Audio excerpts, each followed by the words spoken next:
শরীয়তপুরের জাজিরার মাঝিরঘাট এলাকার বাসিন্দা মোহাম্মদ সেলিম শুক্রবার রাতে পরিবারের সঙ্গে ঈদ করতে ঢাকা থেকে বাড়ি যান।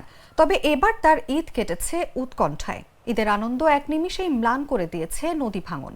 ঘরবাড়ি সরাতে গিয়ে পড়তে পারেননি ঈদের নামাজও। আর এমন অবস্থায় আতঙ্ক বিরাজ করছে পুরো পরিবারে।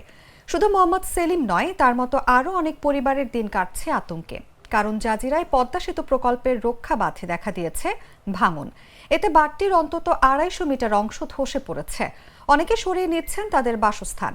ভাঙন ঠেকানো না গেলে নদী গর্ভে বিলীন হওয়ার আশঙ্কা রয়েছে রাস্তাঘাট, হাট বাজার সহ শতাধিক ঘরবাড়ি। দ্রুত ভাঙন ঠেকাতে পদক্ষেপ নেওয়ার দাবি স্থানীয়দের। আর ভাঙন রোধে জিওব্যাগ ডাম্পিংয়ের কথা জানিয়েছেন পানি উন্নয়ন বোর্ডের কর্মকর্তারা। স্থানীয় ও পানি উন্নয়ন বোর্ড সূত্র জানায়, ২০১০-১১ অর্থ বছরে পদ্মা সেতু থেকে মাঝিরঘাট হয়ে পূর্ব নাওটোবা আলমখার কান্দি 0 পয়েন্ট পর্যন্ত ২ কিলোমিটার পদ্মা সেতু প্রকল্পের কনস্ট্রাকশন ইয়ার্ড বাঁধ নির্মাণ করে বাংলাদেশ সেতু কর্তৃপক্ষ। আর এতে ব্যয় হয় ১১০ কোটি টাকা।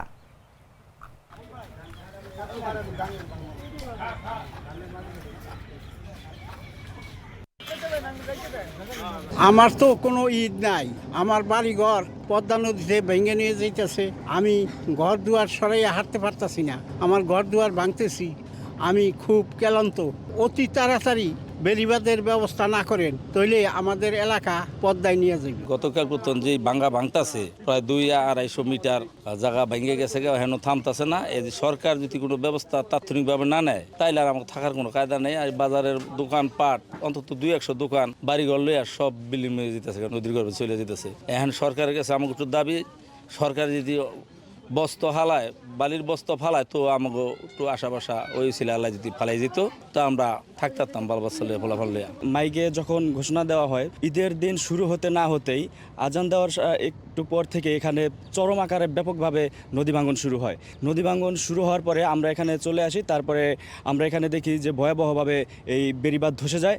ধসে যাওয়ার পরে এলাকার যারা জনগণ আছে, আমরা এখানে হাজার হাজার পরিবার বসবাস করতেছি খুবই আতঙ্কিতভাবে। ভাঙন কবলিত স্থানটি আমি আজকে সকালবেলা পরিদর্শন করেছি এবং যত দ্রুত সম্ভব আমরা ভাঙন প্রতিরোধের জন্য জিওব্যাগ ডাম্পিংটা শুরু করব।